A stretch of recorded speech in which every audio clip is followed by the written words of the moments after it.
Hello YouTubers, welcome back to ThoseYGOguys. I'm Alessandro, your host, and in this video we're going to be talking about getting prepared for nationals, know your rulings, um, how to avoid cheating, and then what to expect when you march in for the North American tournament, yeah, pretty much. So, according to, depending on when this, by the date of this video being uploaded, it will be about 6 days from now, since the it'll be 6 days from now that the North America World Qualifying National Tournament will be hosting. So without further ado, let's get started. So, just to point out some really interesting information, the Central America World Champion Qualifying National Tournament have come to a close yesterday. So, Dragon Rules won. In fact, Dragon Rules took the top 3 places, first, second, third, and Spellbooks came in 4th place. So, yeah. And for like top A was like, I think it was 5 Dragon Rulers and 3 Prophecies. Actually, no, not Prophecies. Spellbooks. Now I can't even call them Prophecies anymore because the only Prophecy monster you tend to see the most is Spellbook Magician of Prophecy. High Priestess maybe here and there. Justice is rare to see. So, yeah. So let's get down to statistics-wise. Since the opening of the Central America World Championship qualifying tournament, here's statistics chart. There were 103 Dragon Rulers, 81 Evil Swarms, 74 Spellbooks, 18 Mermaids, 8 Fire Fists, 8 Chainburn, 8 Constellars, 7 Machina Gadgets, 7 Heroes, 5 Katakuris, 5 Dragonities, 5 Gatekeepers, and a smattering of windups. Yeah, okay, that's kind of weird how they worded it. So it kind of makes me wonder, like, I don't know, like, separate decks, like Gatekeepers and windups, put into one category. I don't know. That's just weird how they worded it. There's an anti-meta deck, there's an Agents deck, there's a Lightsworn deck, a Malefic deck, Dino Rabbit deck, Six Samurai deck, Madolche deck, Gear Gaia deck, Infernities, Dark World, Inzectors, and Watts. So that was the breakdown of what has entered in the Central America World Qualifying Tournament. So now we're gonna move on to the Euro Championship World Qualifying Tournament. So as we go down, oh, and by the way, I'll have the links down below if you like to see it and have it feast on your eyes and all that. So yeah. So let's go down to the statistics report for the pre-registration for the Euro tournament. There were 5 Constellars, 5 Modolches, 5 Dark Worlds, 11 Anti-Meta, 24 Mermaids, 71 Evil Swarm, 84 Spellbooks, 92 Dragon Rulers, and 40 other. Just random decks. As we move on to day 2, now this one kind of shocked me because I think, like, let me see.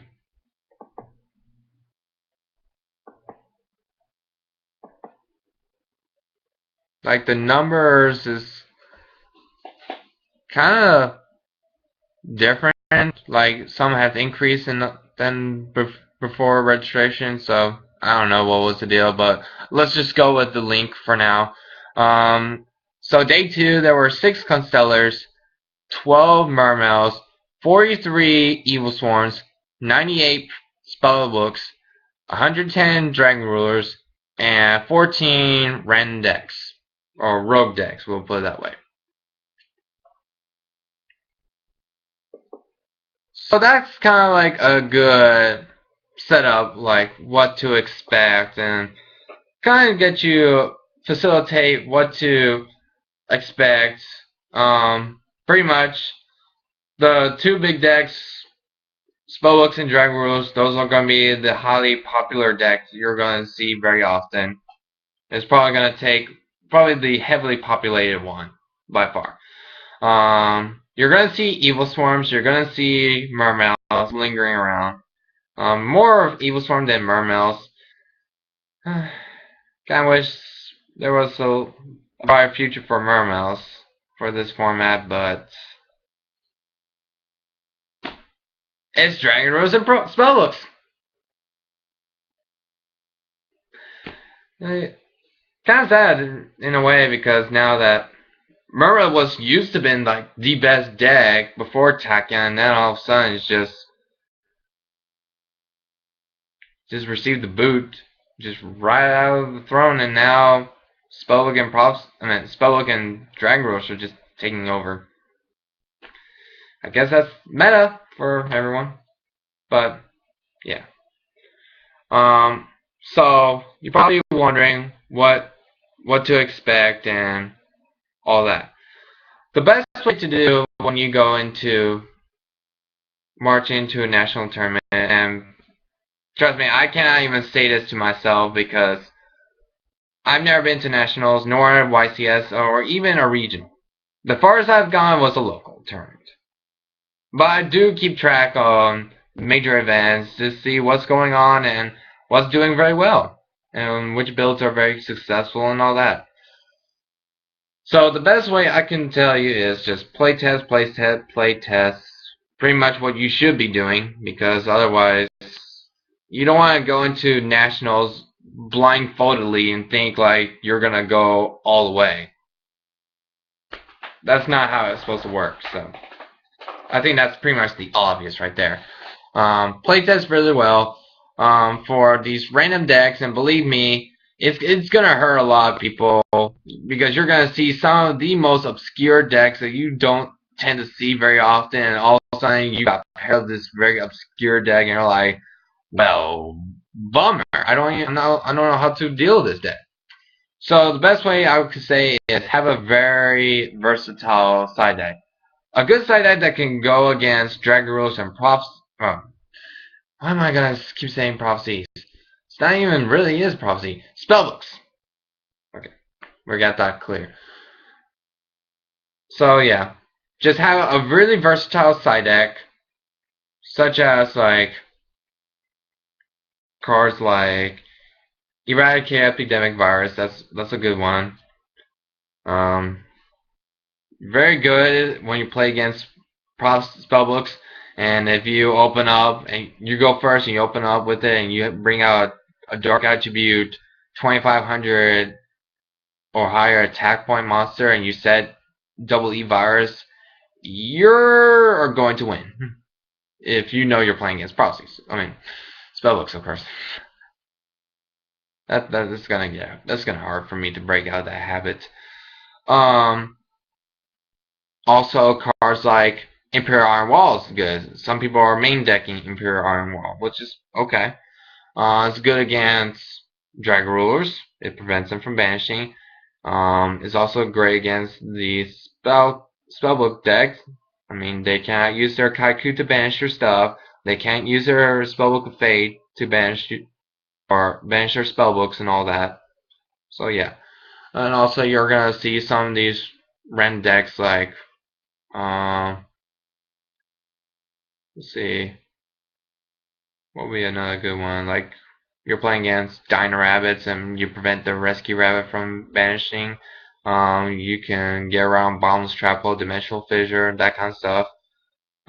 You can block out the Macrocosmos they have if they main decking it or so. So yeah, that's kind of a good way to break it down. Oh yeah, the double E virus is great against Chain Burn, And the list continues on. You get the idea. Um, what else do I want to say? So, yeah, that's pretty much my synopsis of basically from statistical analysis we have. This is what we received. So, you might be wondering what am I expecting for the deck to win? And to be honest, I really don't know. Because honestly, Dragon Rose I can see is a really good deck and is by far is one of the best decks currently right now. But personally, I find the Prophecy matchup more troublesome. Now the reason why is it's it's more geared towards the heavy control base. Now that many of the spellbook decks have shifted over gears from the Priestess build to the Priestessless build, at least that's now many people are doing, it's becoming a lot more difficult to deal with, especially when you're playing Evil Swarms. Now you kind of have to wonder, are you running the Priestess build or you're not running the Priestessless build? It kind of keep them up to their toe because I mean, the first search is obvious, get your pandemic and all that, but now it kind of makes you wonder, you want to go for the second search by using Ophion's effect, get another pandemic or so, or what? So, that's going to be the difficult part, and yeah, I mean, spellbooks and dragon rules, they got a lot more, how should I put it this way? They got a lot more clever. I mean, many people got used to their deck, pretty straightforward. Evil Swarm, immediately after the initial release of Lord of the Tachyon Galaxy set, um, Evil Swarm has been living up to his hype and has been doing pretty well. Now, Spellbooks and Dragon Wars, they're now realizing, okay, you clever little Evil Swarm players, very clever of you. Now we're gonna play our own game. I don't know, I'm playing this little crazy little accent of mine, but yeah. Many of them, like a lot of Dragon Ruler players, have been main decking breakthrough skills, and spellbook players have been switching the priestess build to the priestless build. So now that kind of makes your Ophion less effective as it initially on paper should have been very effective. But what can I say? But now I've been seeing some Dragon Rule players are now taking out breakthrough skill and replacing it with skill drain, which you have the continuous effect of negating monsters' effects. So I can see the reason why. So now you don't have to be proactively or know or hope for the best that breakthrough skill goes through or so forth. Now you have this continuous skill drain negating like Kaiku, Jalgan. I mean, it's mainly towards because of those two monsters, because through my experience playing Dragon Rulers and Prophecy, I find Prophecy matchup much more frustrating than the Dragon Rulers. Dragon Rulers is it is a tough matchup, but it's not that bad. I mean, I play Evil Swarms. I mean, I only play Prophecies and Dragon Rulers once in one day. I was playing like Mermaids against Prophecy. It was like one round, and I got demolished with by Prophecies. Not Prophecies, Spellbooks. Basically because blasted Spellbook of Fate. Just banish my Abyss Sphere, banish my Lindy. Starhawk makes all his monster to enormous large amount of attack to the point where I couldn't do much. So it was That was it for me. What else do we have? Then I played Tempest Dragoons against Dragon Rulers. The swarming and the OTKing ability was very effective. I mean, not very. I mean, I open up consistently to the point where I see my combo pieces right on. It's just that the hand traps, Maxi, the hand effect Baylor just killed me pretty hard. And then I tried Evil Swarm. Surprisingly, well, actually not surprisingly, the Evil Swarm did the best out of the three. I was playing against my friend's Dragon Ruler. Pretty much, I was play testing my decks against my friend Jonathan, both his spellbooks and his Dragon Ruler. So we did it for feel, and I went to 3 games with Evil Swarms. Game 1, he went first. He made Draco Sack. I mean, that was a bit more frustrating. So I went to the initial play of making Obama, tried to take his Draco Sack. He did the breakthrough skill. I chained with Aham Pandemic, but he chained with for chaining 3 Book of Moon. So that was it right there.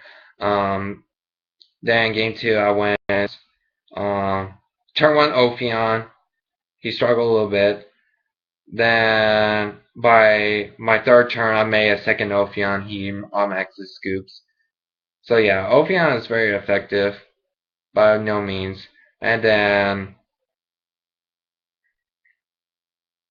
game 3, went through the early play Draco Sack.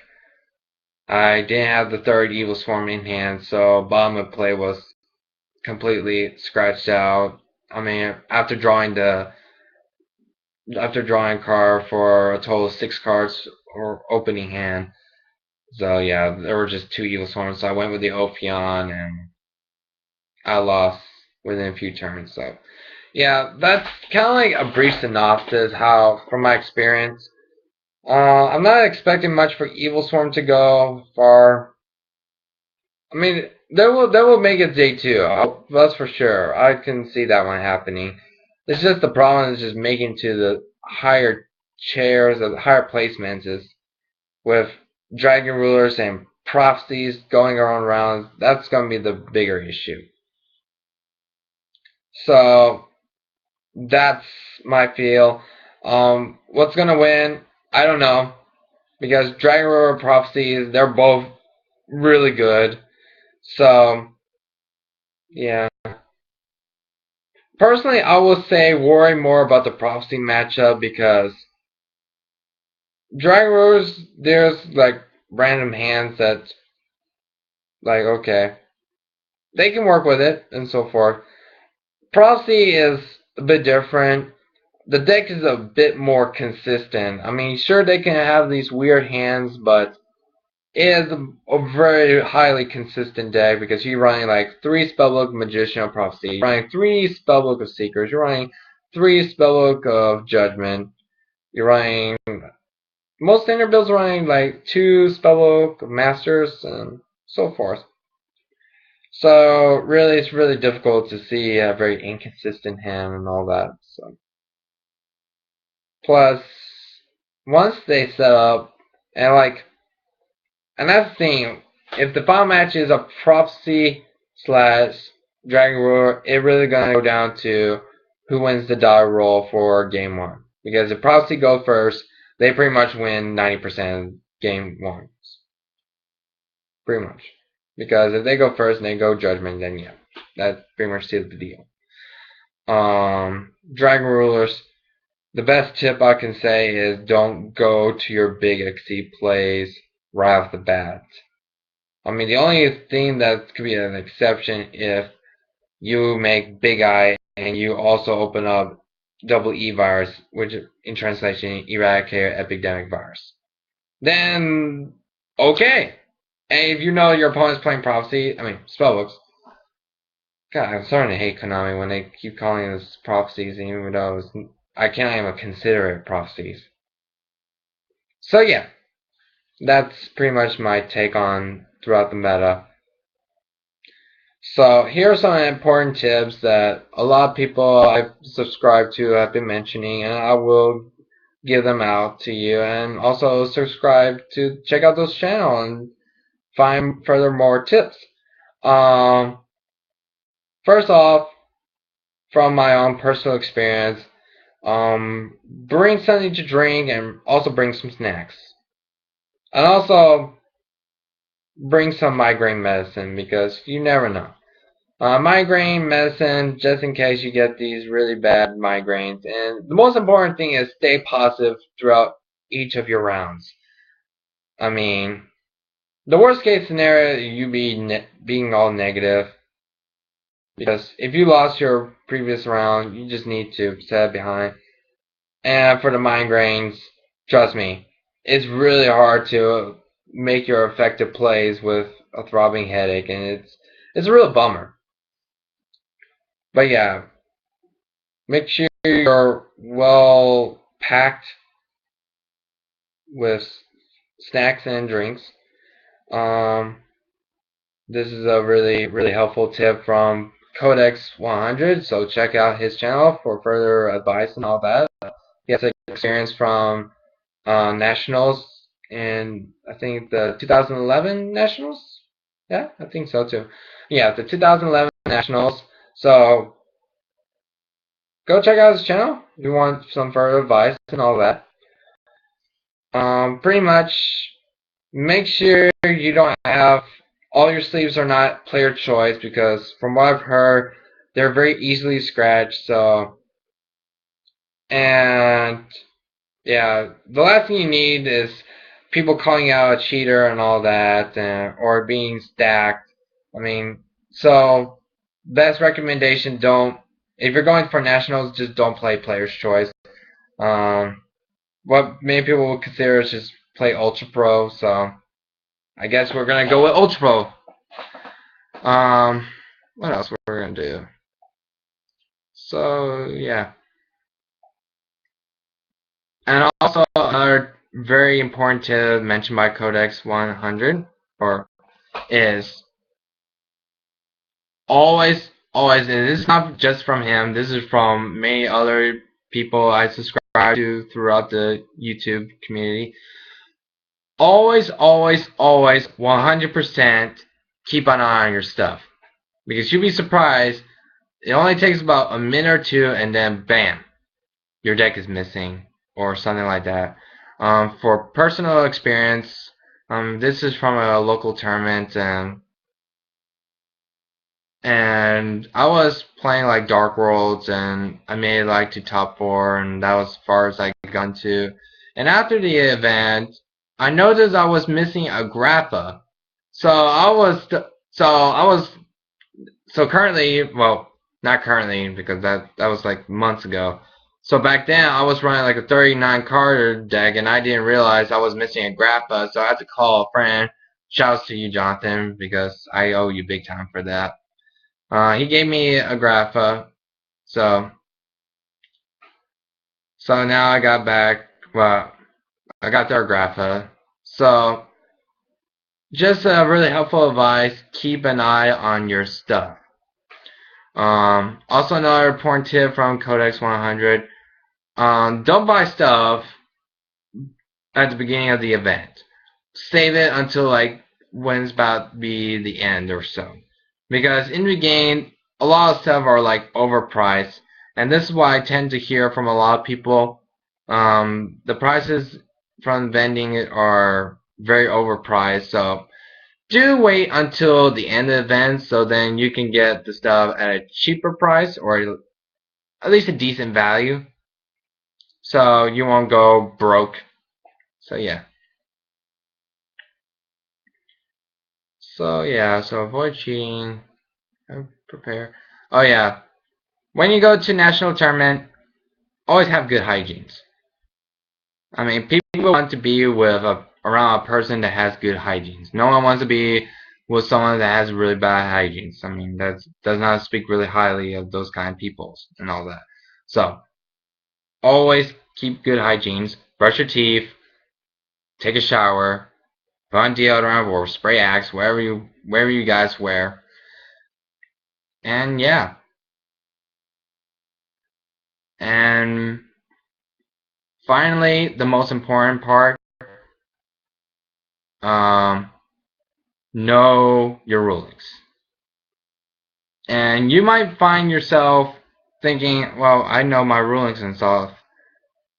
I could probably bet you not everyone know the rulings, and I will say this, I don't even know a lot of these rulings. I mean, this is like, I have to go in-depth research knowing these kind of stuff, because not everyone knows everything.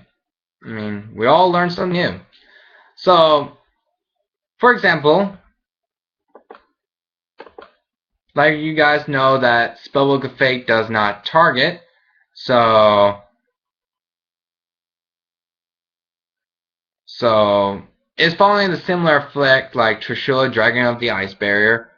So your Dark Illusion, your Safe Zone, or Forbidden Dress cannot protect it. So yeah, that kind of sucks. Now that Fate is like legal and all that, I kind of wonder why Trishula's been banned. Makes me wonder now. Oh well. Another important ruling is that when you're playing your Drone Lock Bird, because I know some people are going to be running that card, and really I would suggest running this card, because, especially if you're a rule player, because one, you get the maximum effectiveness either way.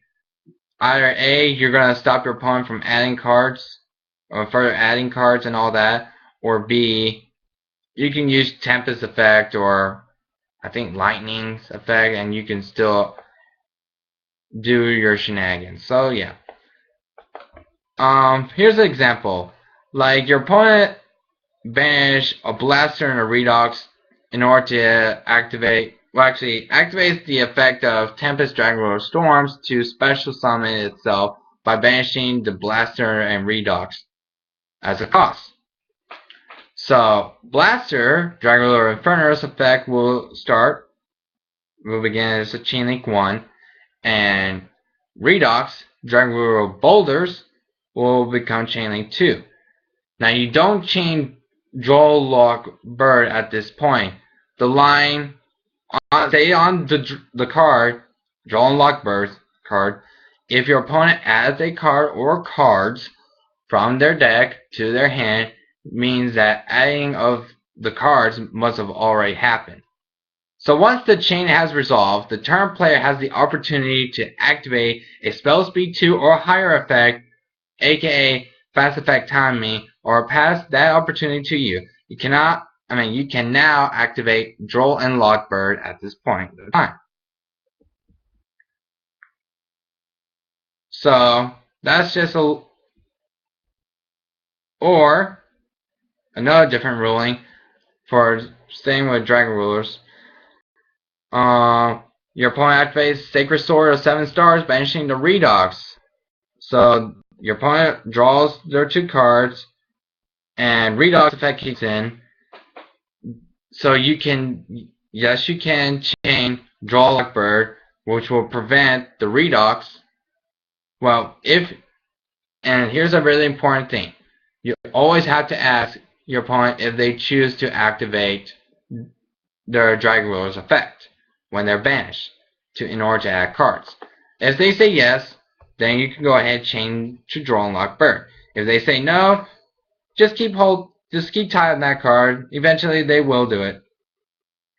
So these are little helpful things. My recommendation is go to like another YouTuber channel known as 240 Romeo 93. He gives out pretty interesting rulings, so do check out those stuff. Also, Vexkis 4666 definitely knows his ruling. Also go to Core TCG, especially like Amanda Palm's ruling articles. Those are very important when you know about those kind of rulings.